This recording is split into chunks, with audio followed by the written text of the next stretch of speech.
Welcome to the broadcast.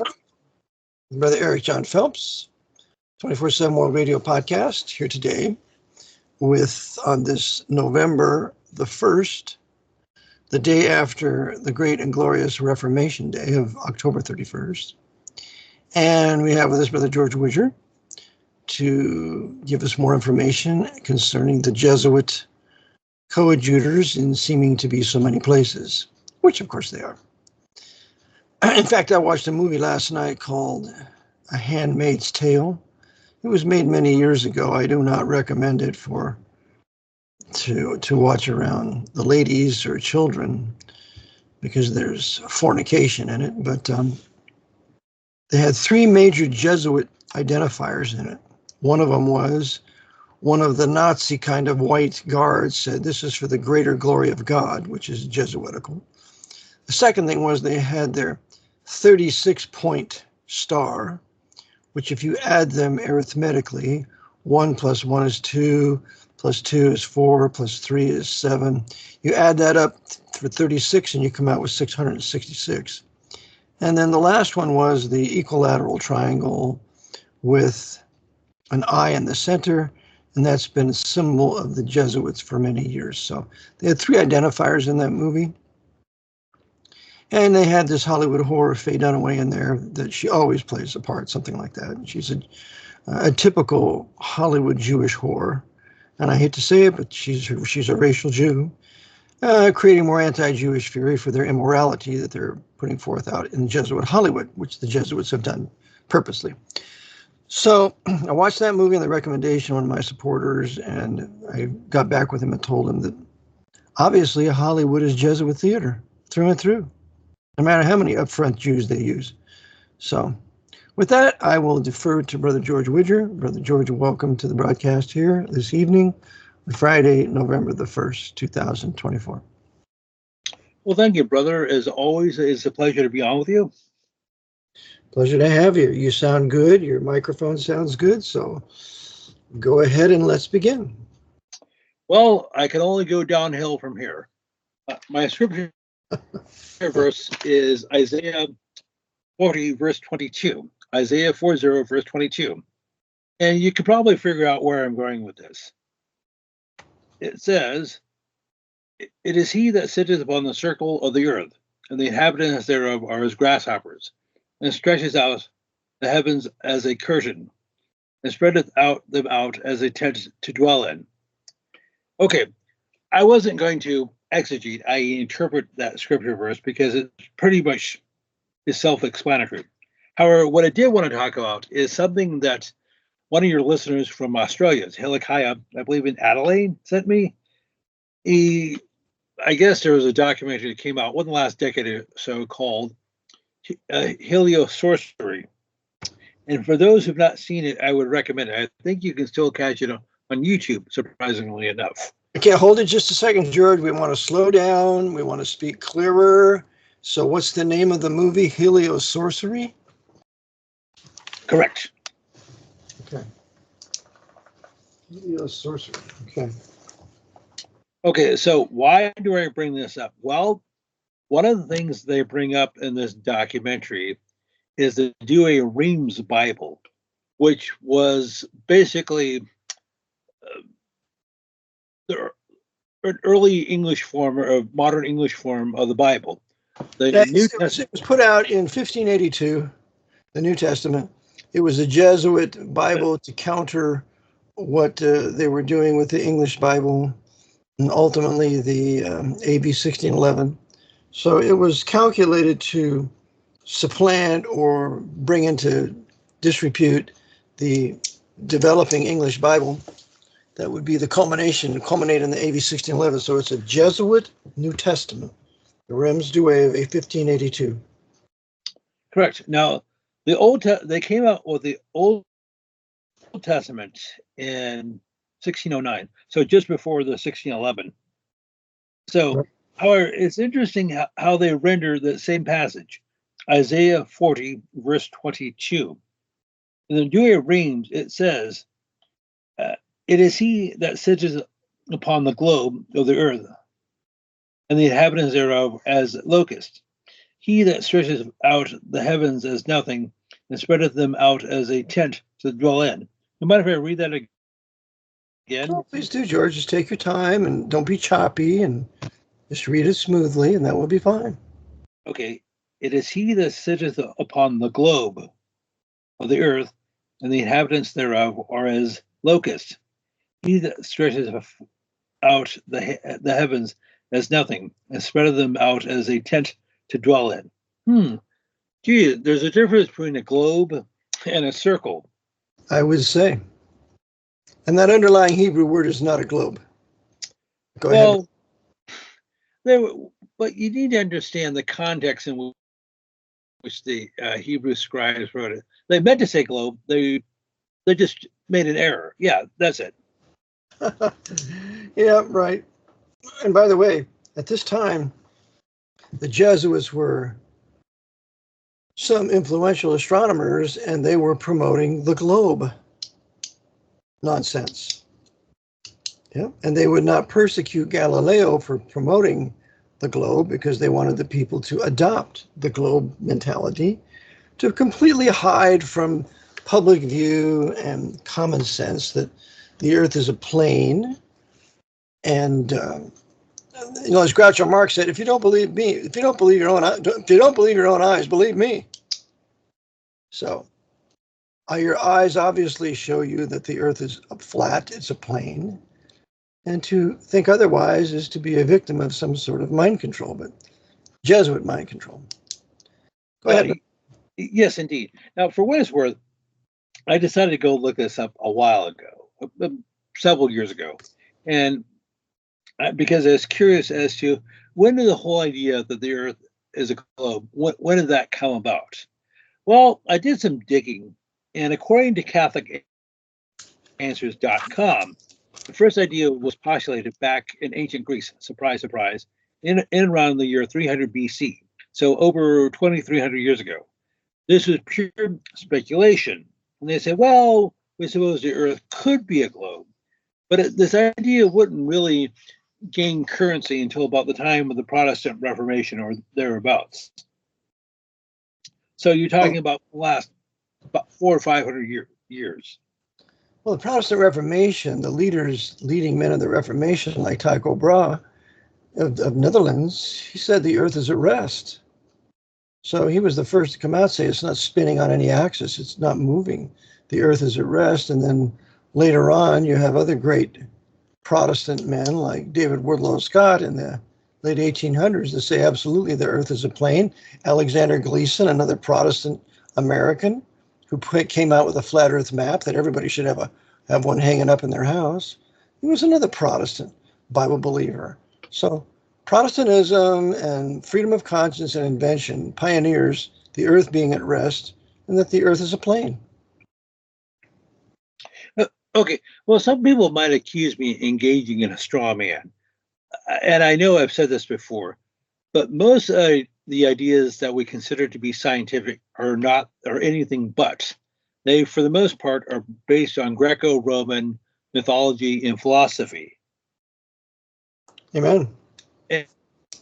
And so, as I said, so do you understand? Okay, for listeners, shall I explain what I mean by a straw man? Sure, please. Okay, a straw man argument is basically an oversimplification of your opponent's position, or maybe an accurate presentation. Oh, you're saying, so all these ideas that people have been believing in for generations are basically nothing more than fairy tales? Well, yes. If you want to boil it, if you just want to boil it down to the brass tacks, yes, that is the case. And they make it more highfalutin sounding when they throw in Latin terms. Oh, they make it deceptive when they use Latin terms. They make you think that you're stupid because you don't understand Latin. And so therefore, if they're using Latin, they must be smarter than we are. And so we'll believe them and not our own eyes. It's all intimidation. Go ahead. Yes. Now, I just like to talk about some current events. And I guess last weekend, Donald Trump had a rally in Madison Square Garden. And I guess thousands of people showed up. And one of the people who did so was a comedian named Tony Hinchcliffe. And I'm sorry, I'd never heard of him prior to about a week ago. And he was making so. Are you aware of his statements? No, I'm not. Really? Oh, I thought somebody would have sent you something about this, and I'm surprised. I'm surprised I didn't. But anyhow, so Hinchcliffe is an online comedian, and he Wait a was second. You're going too fast, George. What's his name again? Say it nice and slowly and pronounce it slowly, please. Tony Hinchcliffe. I don't know how old he is, but he appears to be about 40 or so. He's Inchcliffe. Is that what you said? Inchcliffe? Hinchcliffe. Hinchcliff. Hinchcliffe. Hinchcliffe, okay. Okay, so he's a comedian. So he was, I guess, the warm-up act for Donald Trump. And he said, he was talking about the garbage problem in Puerto Rico. And he said, basically, the whole island is a floating dump. And I guess some people heard his comments and took some serious umbrage to it, particularly those who are Puerto Rican descent. And they said, how dare he? And in response, Joe Biden came out, and I guess on some platform, and came out and said, well, people who don't, or people who support Donald Trump, they're garbage. So Biden is at this, Biden does it from another location. Biden says this, that people supporting Trump, I heard that part, are garbage. Okay, got it? Yes. I thought Biden wanted to get down the rhetoric and stop being so confrontational. That's what he did in his open speech maybe 6-8 months ago. Is he abiding by that, or is he agitating now? Sounds like he's agitating to me. Yes.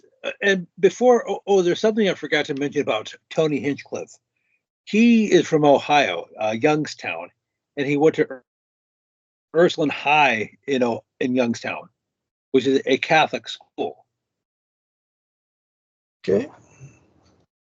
So, do you mind if I basically jump to conclusions here? So, I think this is done deliberately to foment agitation on both sides. The communists aren't happy with Hinchcliffe for his comments, and the right is not happy with President Biden's comments.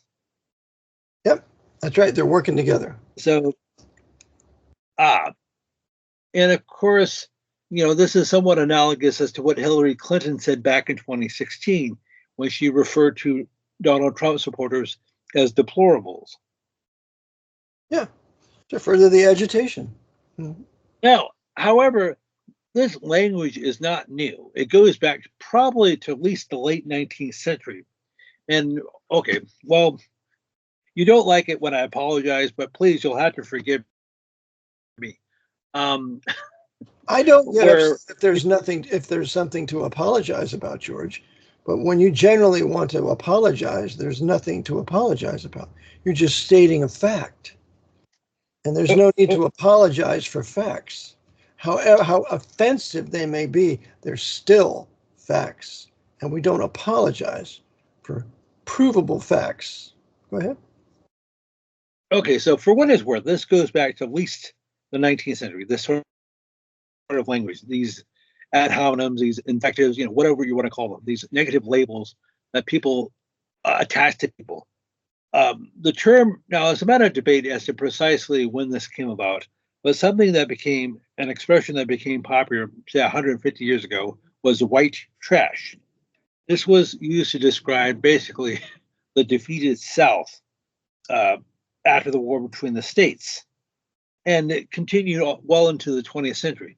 It basically went on to describe poor people who are uneducated, uncultured, uncivilized. And the only thing they read was, as H.L. Mencken said, is that book. And now, for what is white trash is has been used to typify the white prostitutes and the thieves and those kinds of people. White trash is a very acceptable term. When I was being raised, I was raised around white trash. They're always fighting and fornicating and smoking and having some dope and always in some kind of trouble. And so white trash is that white trash was a term used in Gone with the Wind by that black nanny, the big heavy black nanny. She said, "Doesn't look like white trash." I have no problem with that term. She used it correctly. But go ahead. Well, what I was just simply saying is we use it now. But originally, it meant to describe all Southerners. Something's happening, George, to your speaker. Original, and you're cutting out. The whole word doesn't come out in forward. Like originally, it's not happening. So something's an issue. So please slow down and speak clearly. So it's not the computer, but it might be you. Okay? Very well. Very, very frustrating, George. And I have a complaint by a couple of people in an email. So let's just try to get it straight. You're using a computer, you're not using a phone. So let's just try to speak clearly and slowly and make our points, please. Very well. So I'll speak slowly. So originally, that's what I want to hear. Yeah. Okay. Go ahead. Okay. So originally, the term white trash was used to describe all Southerners, all white Southerners, people who never knew that. That is news to me. Thank you. Okay, so it meant usually to describe people who are from the South, Alabama, Mississippi, the Northern South Carolina, Georgia, places like that, almost all of whom were of Scots-Irish descent. Now, there would be analogous terms that would develop later. Okies for people from Oklahoma, or Arkies from people from Arkansas, who during the Dust Bowl of the 1930s would move to the West Coast, specifically to the Central Valley of Northern California. And I might add that during the Dust Bowl, I might add, George, the Dust Bowl was caused by the policies of FDR's New Deal. And that they did it to them deliberately. Go ahead. Okay, so I didn't have anything else to say on that point. Oh, okay. Okay, so speaking slowly and clearly, yes. I'm going down my topic list. Now, so it seems as if Donald Trump has been a polarizing figure for about 8 years, even before he became president, when he announced his candidacy. So he was a polarizing figure when he was in office, when he was running for office, and now that he's running for office again. And to a certain degree, maybe, but the vast majority of what he said that is taken so offensively was absolutely true. He's the only one that had the courage enough to say these things. So that's why white men respect him. And they're being suckered into the new right because of Trump's courage to say certain things. Like, you come from a trash nation. Haiti's a trash nation. Nigeria is a trash nation. They're trashed. And that's what those black people produce when left to themselves. Why is that so offensive when you told the truth? So go ahead. Well, at his rally last Sunday in Madison Square Garden, he said basically the world is basically turning America into a trash can. The dregs of the world societies are coming here. The criminals. Right. That's exactly right. Haiti. I don't want Haiti here. Who voted to bring the Haitians here to Pennsylvania? It just shows the people that there's no government that's going to do what we want. They're going to do what they want and shove all these policies down our throat to our detriment and to our destruction. He's absolutely right. Bringing all these Hispanic, savage Roman Catholics out of Central and South America, committing crime all the time, Don't tell me we need them for labor. We don't need them for labor. They need to go back to their own nations. Same way with the blacks from Haiti and these other African nations in Africa. The white people from England don't do that. The Russian white people don't do that. They don't trash the place. They don't commit crime everywhere. These facts need to be spoken about, and they need to be dealt with rather than denied. Go ahead, brother. Okay, so, and of course, something I mentioned last week is, I guess on September the 27th, the Minneapolis Police Department hired its first female Somali police officer, who is not a U.S. citizen. I repeat, she is not a U.S. citizen. And the ones who hired her should be put on trial for treason and executed. That's what has to be done.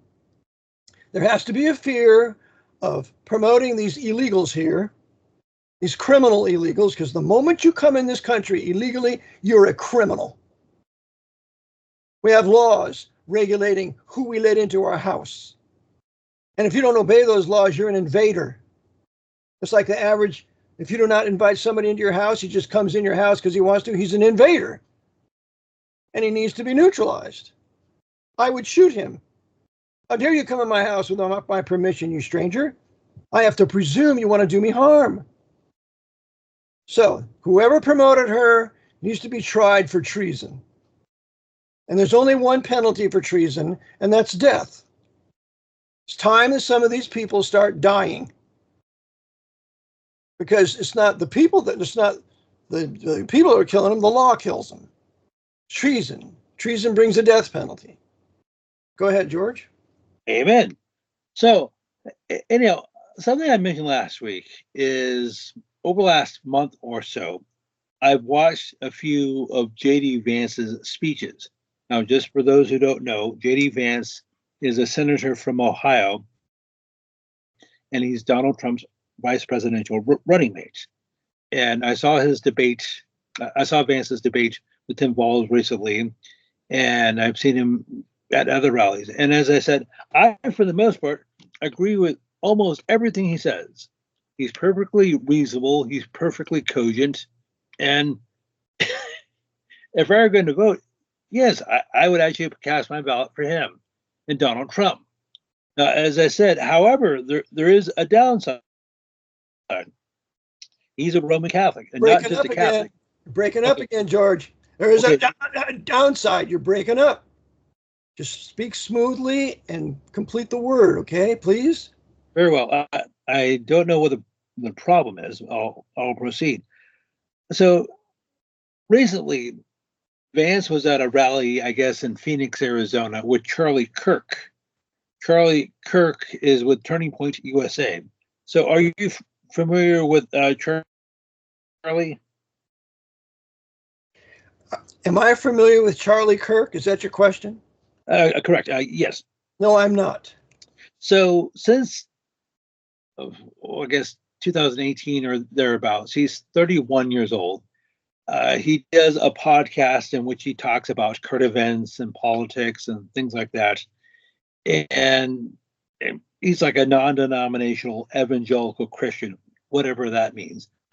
And he, I guess, got his start right around that time, 2018 or 2017. Now, he lives in Phoenix right now, but he grew up in the Chicago area. And he met somebody named William Montgomery, at St. Benedictine College, which is near Chicago. So, that should be a red flag. And they met each other at this Catholic college, St. Benedictine, 7-8 years ago. And they decided to start this organization called Turning Point USA, which is supposed to be, I guess, like a think tank for conservative traditional values, Christianity, things like that, which on paper sounds great. However, that immediately raises red flags. That smacks of like the Heritage Foundation or the Eagle Forum. Yeah, all Roman Catholic. Heritage Foundation is Roman Catholic. Eagle Forum, Roman Catholic. So this Roman Correct. Catholic new right that this guy evidently is ultimately contributing to.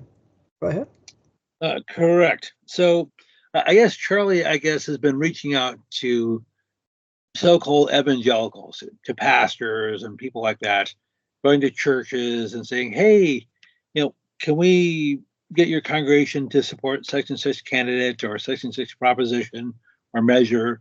And can we count on your vote?" And so what they'll do is they'll have rallies and they'll have conferences and things like that.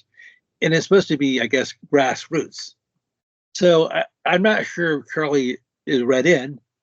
Maybe he is, maybe he's not. He simply could be a useful idiot, but unwittingly, he's helping building the new right. Yeah, that's what it sounds like to me. And to build the new right, you have to unite the apostate Protestants and the apostate Baptists with the Catholics. And that's what they're succeeding in doing with Trump and J.D. Vance. And that's exactly what was done in Germany before Hitler came to power. They were uniting the apostate Lutherans of Prussia with the Roman Catholics of Bavaria. That ultimately ended up with the creation of a new political party and ultimately the Third Reich with that Austrian Roman Catholic Adolf Schicklgruber. Go ahead. Okay. So, and I know we have discussed this before, so forgive me for repeating myself. In the 1920s, the National Socialist Party, aka the Nazis, were considered to be basically a joke. Adolf Hitler was considered to be basically a comedic figure because, well, he had that silly Charlie Chaplin toothbrush mustache, and how could anybody possibly take him and his organization seriously?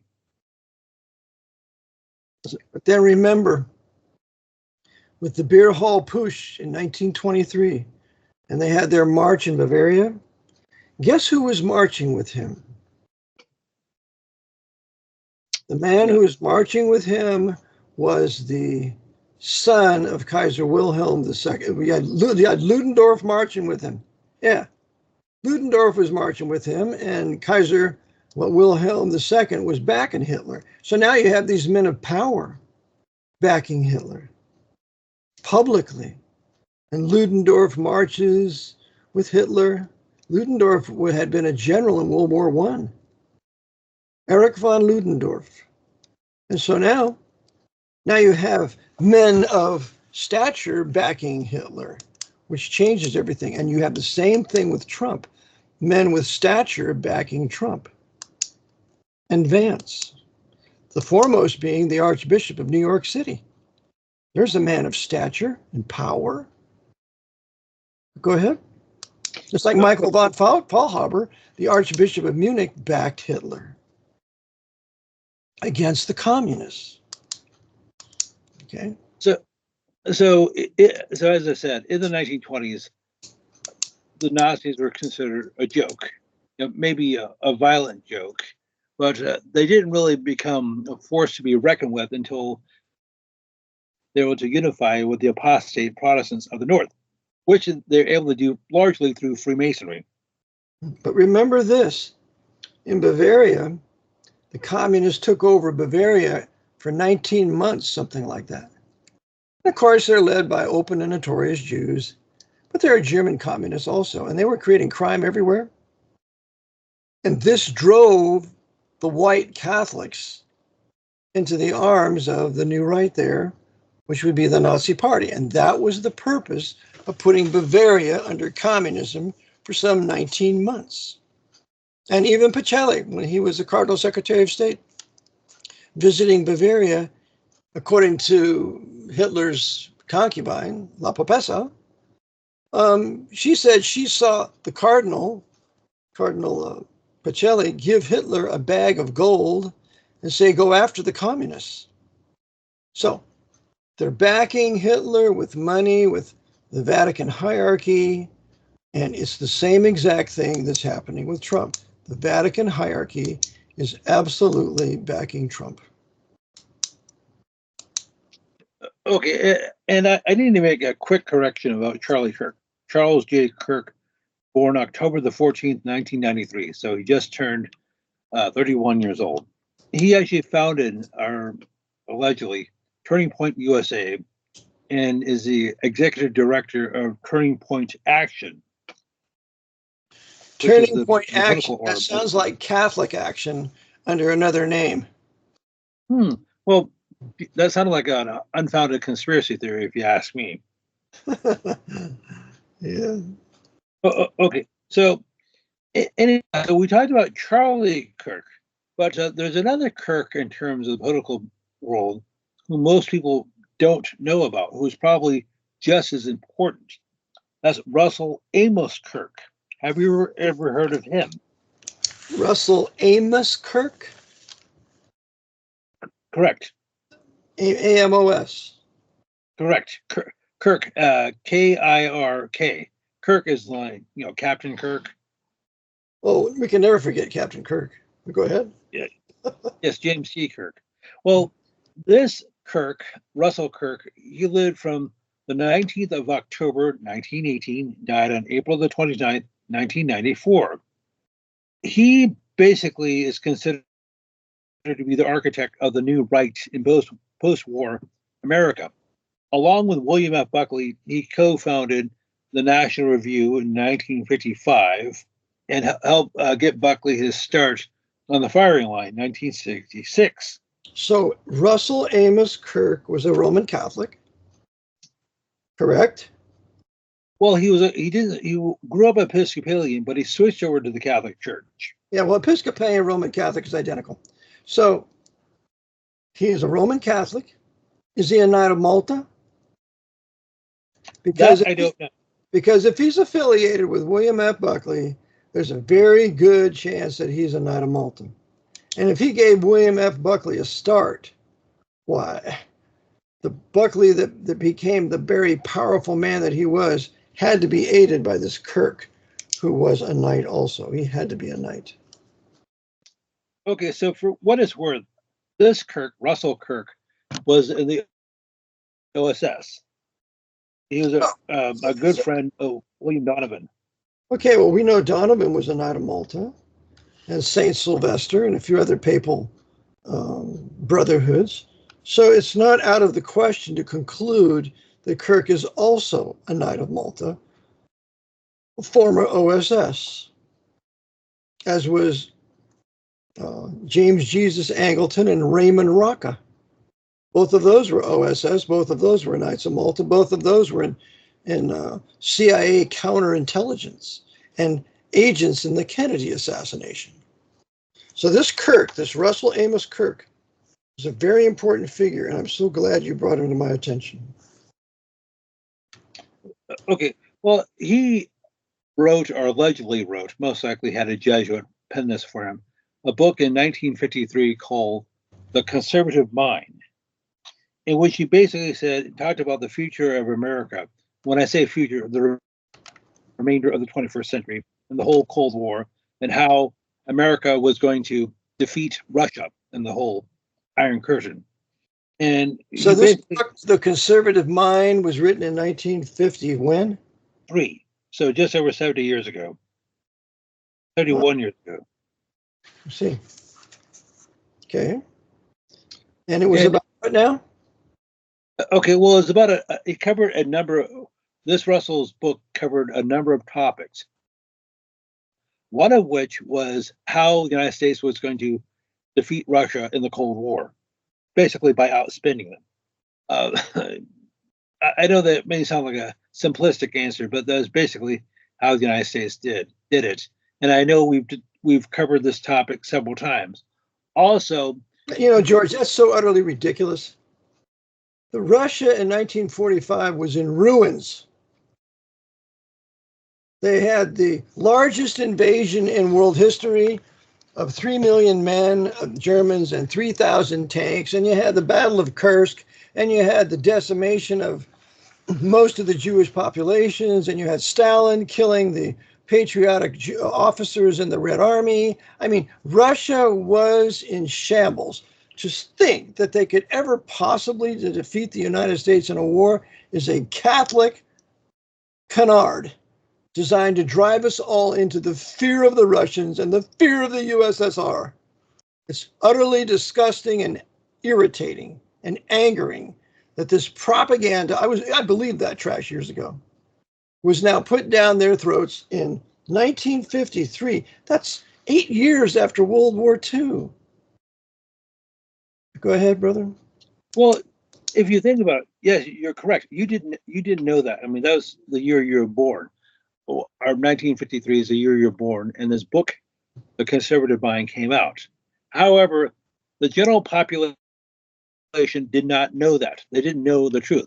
They basically believed whatever the newspapers told them or whatever the television told them. And that's basically how most Americans operate now. Now, we just simply have more advanced technology. You know, we have the internet. We have pop-ups on our phones. You know, we get little blurbs saying, oh, so-and-so died. Oh, so-and-so tour is sold out, or whatever, meaningless stuff. Meaningless trash to preoccupy you with trash, so that you never ever dig in to find the real truth that's not far away, so that you can make competent decisions. That's right, George. Okay. However, there's one other detail I need to mention about this book called The Conservative Mind, which I've not read because, I'm sorry, I have a backlog of things I need to catch up on. But one of the things that I've read a summary of the book, but one of the things that Kirk said is one of the things we'll need to do in America, he was saying this in the 1950s, is by the end of the century, by the 20th century, is we'll need to shrink the middle class because it's too big. Is there such a thing as having a middle class that's too big? Is there such a thing of having producers and competitive businessmen too big? That's nonsense. The more people you have in laissez-faire economics, where the government is out and businessmen compete to produce a better product for a cheaper price, produces progress, higher technology, more money to be made, grows the middle class, and the middle class becomes the dominant force for good against the conspirators who are filthy rich, Knights of Malta, serving the papacy, and cannot stand the idea that the common working man would have a say in the destiny of his country, which is what the middle class made possible thanks to Martin Luther and the Protestant Reformation. So this guy's a filthy conspirator, wants to destroy the middle class that was born out of the Protestant Reformation. So he's just another Jesuit coadjutor. Okay, well, in all fairness to Russ, he didn't say no. He didn't want to eliminate the middle class. He just wanted to shrink it. So it's just the same thing. How far are you going to shrink it? You're going to shrink it till you destroy it? You're going to shrink it till it becomes a minority? How far are you going to shrink it, Russell? Filthy pig. Hey, why don't you just mind your own business and allow the people to create new jobs and new, that's why I like watching Shark Tank. I mean, Shark Tank has those successful businessmen that help other people want to start their business and give them money to do so. That's creating a middle class. That's good. That's healthy. Mr. Russell Kirk here wouldn't like that, would he? Probably not. No, he wouldn't. Of course not. Because he's a feudalist. He's a divine writer. He's part of the filthy rich William F. Buckley crowd that can't stand individuals that are in middle class and think for themselves and are not going to go along with the Pope's white power structure conspiracy. Well, I agree. Well, for what it's worth, in 1960, America produced probably about 80% of its own consumer goods. So 4 of the 5 products that people bought in America were made here. That was 64, almost 65 years ago. Nowadays, it's probably maybe 10% because almost everything is made in Mexico, China, and a few other places. Sure, because the manufacturers moved out of here because of the policies of the government and District of Columbia oppressing them, regulating them to death. so that they couldn't make a profit and hence drove them out of the country. That's why. It's not the problem with the white people. It's the problem with the government and District of Columbia that hates us white people and wants to destroy us because we built the greatest nation in the world, and it took a white Bible-reading middle class to do it, along with some Catholics that helped out because they wanted to be middle class too. Well, speaking of Catholics, something I forgot to mention is I know for several months we have been talking about senior officers in the U.S. military who died during World War II under mysterious circumstances. I usually mention that near the beginning. George, getting excited. Let's take your time, slow down, speak clearly, okay? Very well. So do you know who Rear Admiral Daniel Judson Callahan was? No, I don't. Well, didn't you say you had Callahans in your family? Yeah. My maternal grandfather was a Callahan. Yep, an Irish Protestant, who knows? Unsaved Irish Protestant from his parents were from Northern Ireland, Callahans, and they came here. They came here to escape the Black Irish, the murderous Black Catholic Irish faction that were doing their best to drive the Protestants out of Ireland. Oh, okay. Well, perhaps you're related to this Callahan. So Daniel Judson Callahan lived from the 26th of July, 1890, died on November the 13th, 1942. So he was 52 years old, and he died in the Battle of Guadalcanal. Now, I said yes, he was Catholic. He was Irish Catholic, and he actually went to St. Ignatius Prep School in San Francisco. And what ship did he serve on? He served on the USS San Francisco, which I guess was attacked by Japanese planes. Mm-hmm. So I just was sharing this factoid with you. So is it possible that he was a liberal Catholic? Oh, sure. Many Catholics in this country, white Catholics, were liberals, condemned by the Jesuits. Because white Catholics were honest people, working hard, raising their families, wanted to give their children a better life than what they had. I was raised with Roman Catholics. My first loves were Roman Catholic girls. And I met their fathers, and they were all hard-working men. One was a school teacher, Mr. Matosa. Another one was Mr. Bandini. He ran a used car lot. They were all hard-working guys, and they were honest, because they were in the midst of Protestants who were hardworking and honest. And so they're condemned right along with the liberal with the accursed heretic Protestants and Baptists, and those are liberal Roman Catholics.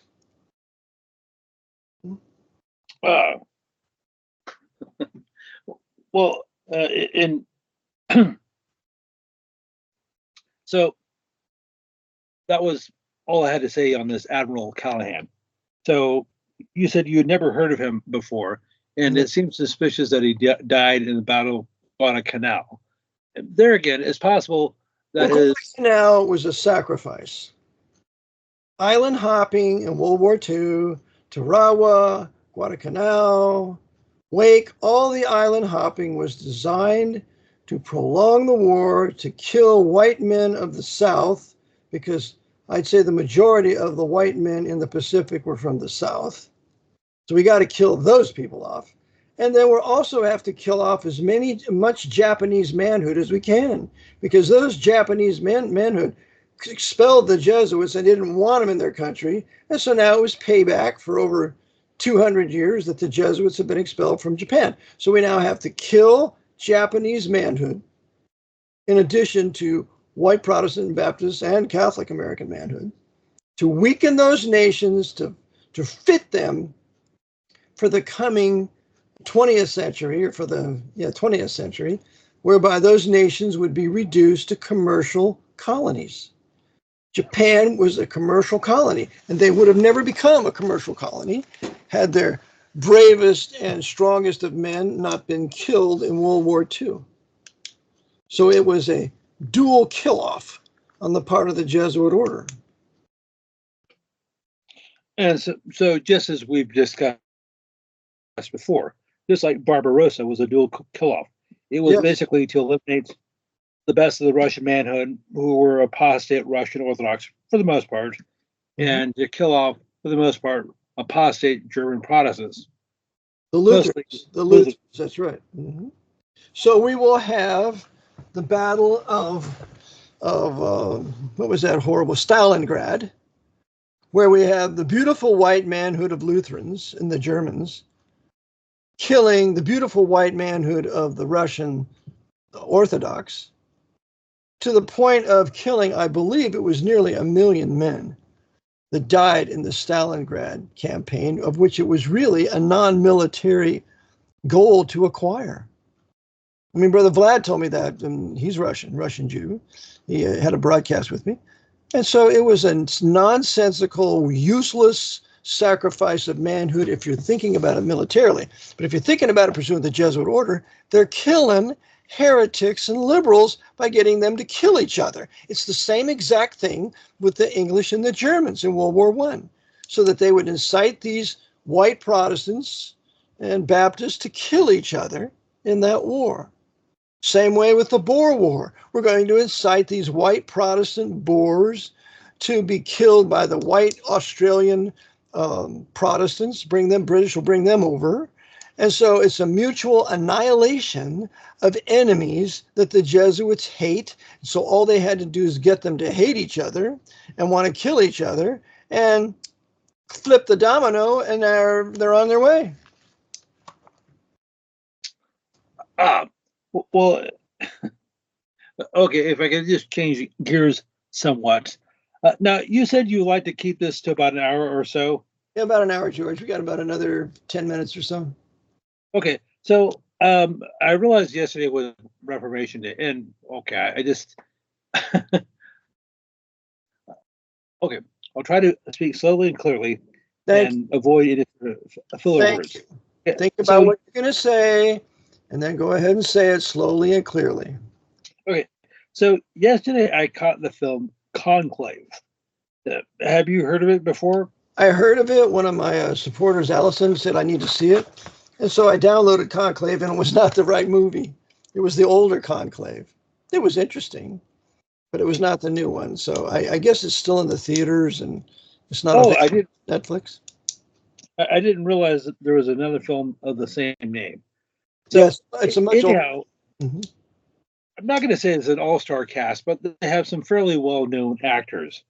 Ralph Fiennes, who played Amon Goth in Schindler's List, Stanley Tucci, and John Lithgow. Is a British film, but they have a couple of Americans, Stanley Tucci and John Lithgow. And the Pope dies. Now, it's a fictional story. The Pope dies under mysterious circumstances. And they say, wait, I know he was in his 60s, but he's in great health. Hey, these things happen. Is this the Pope that has ovaries? Because that's what I was told. He has female parts. Okay, well, you're conflating a couple different characters. So the fellow whom they end up electing Pope is from Mexico. And it turns out that he has both male and female anatomy. But so it's a very godly. That's the new one. That's the new Conclave. It's not the old one. So go ahead. Correct. So why do I bring this up? Well, so you have Ralph Fiennes is English, but he's of Irish descent. He grew up Roman Catholic along with his brother Joe. Stanley Tucci is American, but he's Italian Catholic. So almost all the people in this film are Catholic. However, one of the producers is Tessa Sarah Rose, she was born in 1961, but actually. Now take it slow, George. What's the name again? When was it? But when was he born? Just take it slow, so I don't have to get frustrated by trying to think what you said. Okay, go ahead. Okay, so Tessa Sarah Rose was born in 1961. She is of a Russian Jewish background. Now, I'm guessing her family name is like Rosenberg or something like that, but they decided to anglicize it. Okay, could be, yeah. Okay, so why is this Jewess?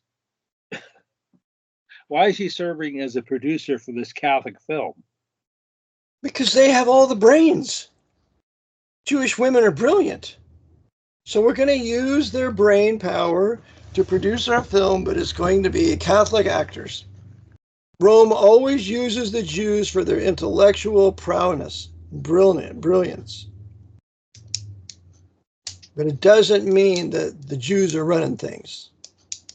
Go ahead. Oh, okay, indeed. So, anyhow, the film is pure Jesuitical theater.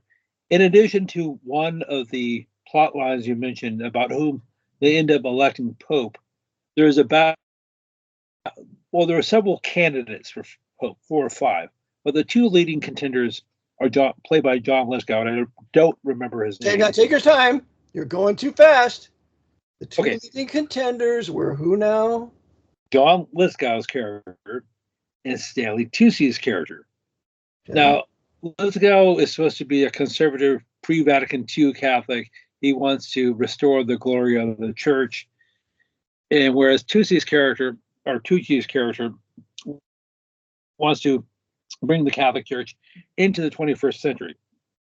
So he wants to introduce all these progressive ideas, like expand the role of women, increase dialogue with non-Catholic faith, things like that. And so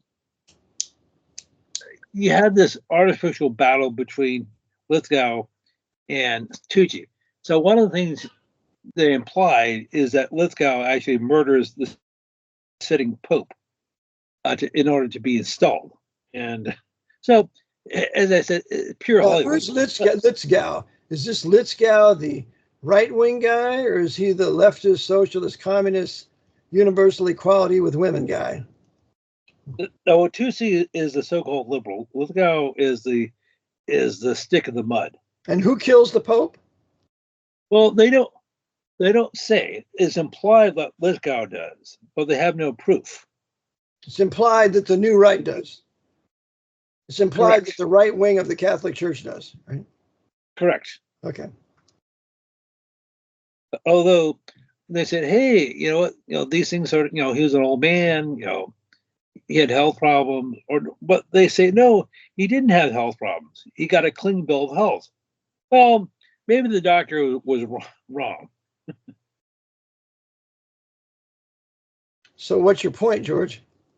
Well, they always present confusing stories, contradictory stories.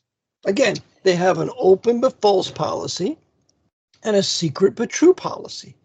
So when we watch these kinds of things, we have to ask ourselves, which is the open but false policy and the secret but true policy? To what end are they going to? How they get there is intriguing, but what's the end that they want? What's the end that the papacy wants for North America? What's the end? And then we can penetrate their designs. Go ahead. Okay. Well, when I was talking about the death of the Pope, and they don't mention him, but it reminds me of John Paul I. And I barely remember that because I was 9 years old. And they said, oh, he had a heart attack, even though he didn't. If anything, he suffered from low blood pressure. But well, they say, well, is that John Paul I? Correct. Yeah, he was poisoned. And the book on that, if you want to read it, is called When the Bullet Hits the Bone, written by a Colombo mafia hitman. And he tells in his book that he poisoned the Pope and that somebody else finished him off. So all this, and Avro Manhattan came out years ago. They wrote a book called Murder in the Vatican, where he says that John Paul I was poisoned, and he was found with a terrible grimace on his face, with his eyes open, by a nun. So that's poisoning. So it's clear that he was poisoned by several sources. Anybody who denies it refuses to embrace true history and the power of the Jesuit order and their Freemasons. Go ahead. Okay, so which raises a question: how many popes have actually been murdered? There's one author that says the papacy is tempered by assassination. Yep. Okay, well, that raises a similar question. Now, we're just talking about popes and, say, maybe like other ecclesiastical figures like archbishops and cardinals.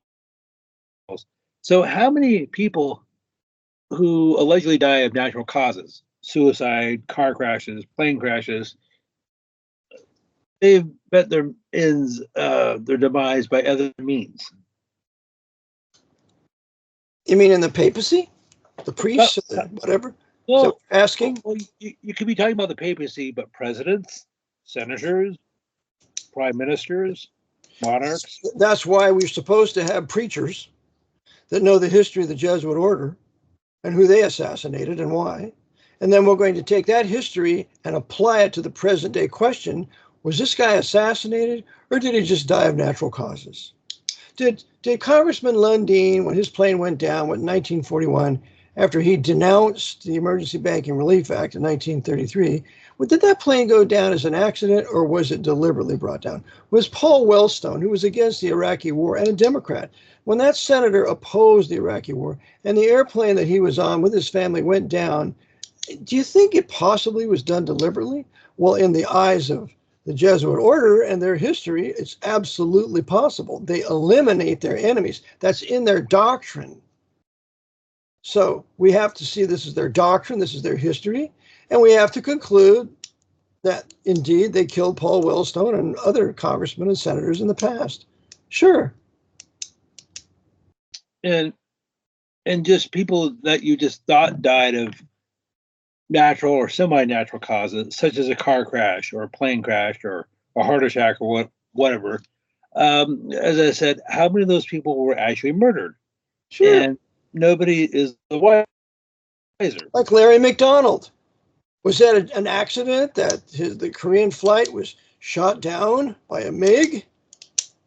Or was the MiG ordered to do it through the Pope's control of the KGB and military intelligence working with the CIA? I mean, when Larry McDonald was murdered, who benefited? He was the head of the John Birch Society. He was exposing the Council on Foreign Relations. He was doing some very truthful things. Who benefited from this? That's a question we always have to ask. Okay, well, I had some other topics, but since we're closing out, we're coming up on an hour. Do you mind if I just bring up one more topic? Sure, go ahead, George. Okay, this has to do with Rick Warren. I think we have discussed him before. The minister, Richard Dwayne Warren. Are you familiar with him? Yes, I am. Okay, I just came across this recently.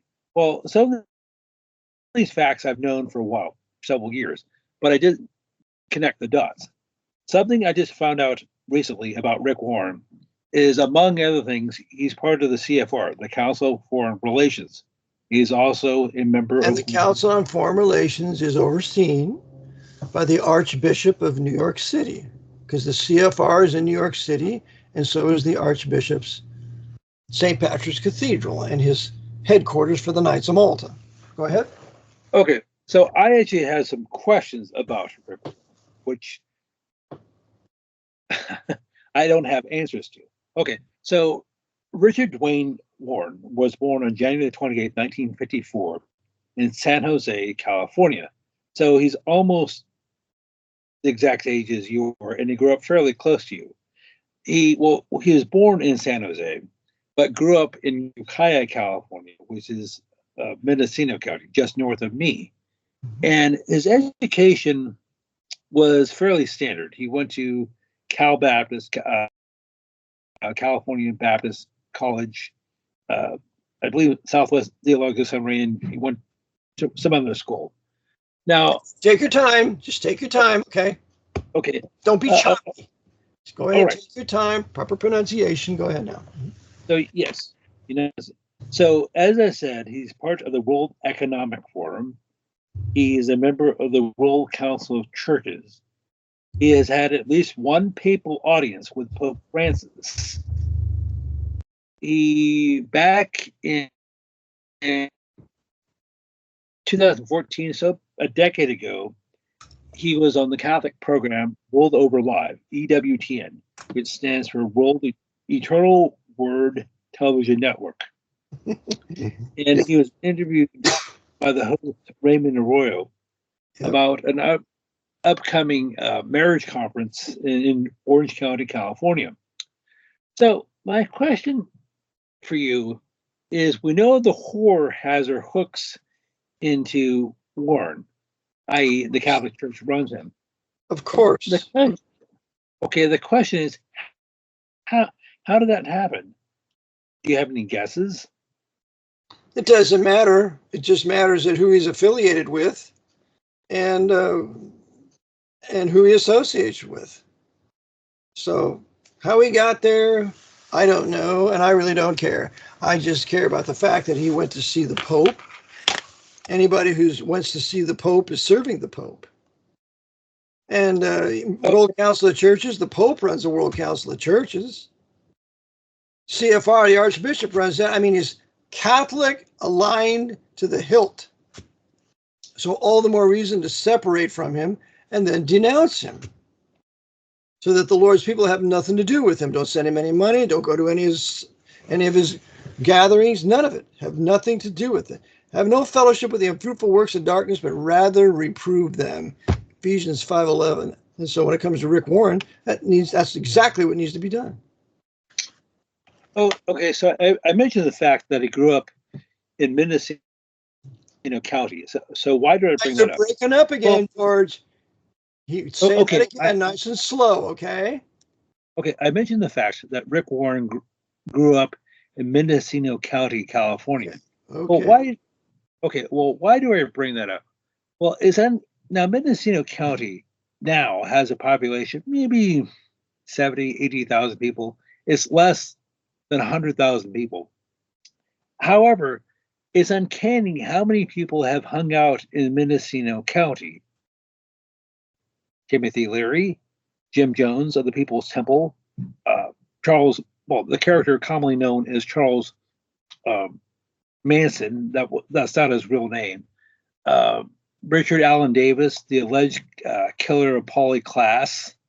It's just like Charles Ng or Leonard Lake, who are a couple of notorious serial killers.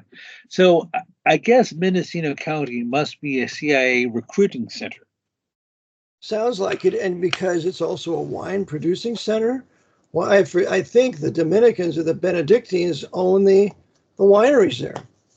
So it's a prestial operation. Mm-hmm. Well, as you know, they have a big presence in Napa County, which is just east of me, as well here in Sonoma County, where I live. And so this is something I need to look into more. And I guess I can perhaps pick up on this the next time we're on.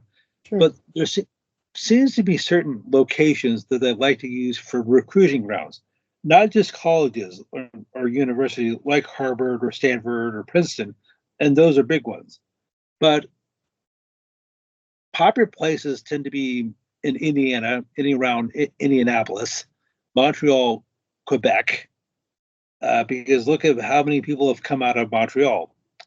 Zbigniew Brzezinski, yes, he was born in Poland, but he grew up in Montreal. Who is this? You need to slow down and properly pronounce his name. Who is it? Zbigniew Brzezinski. Zbigniew Brzezinski? Yes. Mika's father. That's his name, Zbigniew Brzezinski. Yeah, that traitor. Correct. That Polish, not a Malta traitor. Yeah, go ahead. Well, he's the father of Mika, or he was the father of Mika. He was a national security advisor to Jimmy Carter. Mm-hmm. He basically helped foment the war between Russia and Afghanistan, and was responsible for the creation of what ultimately would become Al Qaeda. That was his brainchild. Also, as I said, Kamala Harris went to school in Montreal. she went to Notre Dame High School in Montreal. And as I said, Zbigniew actually went to Loyola High School in Montreal. So he was trained by the Jesuits. As Zbigniew Brzezinski was CFR, he was Trilateral Commission, he was a Knight of Malta, he was trained by Jesuits, he was part of the white power structure of the Pope, scum of the earth. That's what Zbigniew Brzezinski was. And I'm offended that anybody with that name, foreign born, trained by the Jesuits, should have anything to do in influencing the government that I'm supposed to live under. Go ahead. Okay, so my point was, bringing up Montreal and Quebec, is there seems to be certain areas, certain breeding grounds, where the Jesuits, through the CIA, like picking up their future assets, or either recruiting them or training them. Mendocino, California, Indianapolis, Montreal. And so I guess you'll have to pick this up next time. So I guess I'll have to try to flesh this out as to why that is, why they use certain locations. Yep, sounds good. I know Scranton University in Pennsylvania is another one. That's a big CIA recruiting center. And the Jesuits, of course, run the University of Scranton. Okay, go ahead, George. Go ahead and give us your contact info. Well, if people have any questions, comments, concerns, critiques, please email me at georgewidger1969@gmail.com, GEORWIDGER1969@gmail.com. You cut out again. Just try it again, George. Very well. Okay, so if people have any questions, comments, concerns, or critiques, please email me at georgewidger1969@gmail.com, GEORWIDGER1969@gmail.com. Okay, very good. All right, well, George, I want to thank you for being on. Again, tremendously interesting information on this Kirk. I have to check him out also, but there's a million of these cockroaches serving the papacy, and they're everywhere. And it's our duty to ferret them out and let the people know who they are, what they've done, and that there are others like him that are coming along to do the very same thing. So when you say Kirk, are you talking about Charlie or Russell? Russell. Kirk. The name you said, George, is Russell Amos Kirk, the one who brought Buckley to power. That's the Kirk I'm talking about. Okay? All right. And we also talked about a Charlie Kirk, who's basically, now I don't know if Charlie's any relations. I don't know if he's his grandson, but it wouldn't surprise me. I see. All right. Well, George, I want to thank you for bringing them to our attention and appreciate it so much. Thanks for the efforts you put into finding them. So, Brother Eric John Phelps, thank you for tuning in today to 24/7 World Radio Podcast. I have a book, Vatican Assassins, which I intend to republish next year, early in the spring, I hope. And then you can go to my website, vaticanassassins.org, pick up something there that's interesting. I have lots of articles up there of the past. I intend to start putting new articles up. And then go to 24/7 World Radio. You can pick up my previous broadcasts of the last 11 years on drives, and among other things. I have my private citizenship class, my advanced class, my tax class. I'm also affiliated with teamalltrust.org, teamalltrust.org, so that you may protect your property and have your property in a legacy trust and conduct business with another kind of trust. And it's the only way to go. And by the way, they will file your last 3 tax returns for you and get all your money back. And they'll keep 20% and you get 80%. So I recommend Team All Trust for those of you who do not want to support the war effort anymore. You'll never be bothered by the IRS again. And so you want to contact teamalltrust.org. Watch the video. So in conclusion, you can send your donations to RBT, P.O. Box 306, Newmanstown, Pennsylvania, 17073, or you can send it to cash tag. That's a new word I learned from Brother Stephen. Cash tag Eric, E-R-I-C, John, Jon, Phelps, Phelps, at Cash App, or you can send through PayPal at rbpbdonate at comcast.net, rbpbdonate@comcast.net. So appreciate your donations, and I intend to put on a message about the Reformation tomorrow in the morning, and how the Reformation led to nationalism, and nationalism led to a middle class led to powerful nations that could resist the papacy, and just one wonderful thing after another because of Martin Luther, who never wrote on the Jews and their lies, which I've proven. And I have a course on that for $1,500. Yeah. So you need to learn how Luther never wrote that and begin to defend him. And being the father of Western civilization, and ultimately leading to the success of the 30 Years' War by the great Gustavus Adolphus. All these things are important for us to know. So I offer these things on my website. Please pick it up. Appreciate your contributions and your support and your prayers. 2 minutes a day, lifting up holy hands without wrath and doubting. So I appreciate that so much. So until the next time we meet, Lord bless. Maranatha.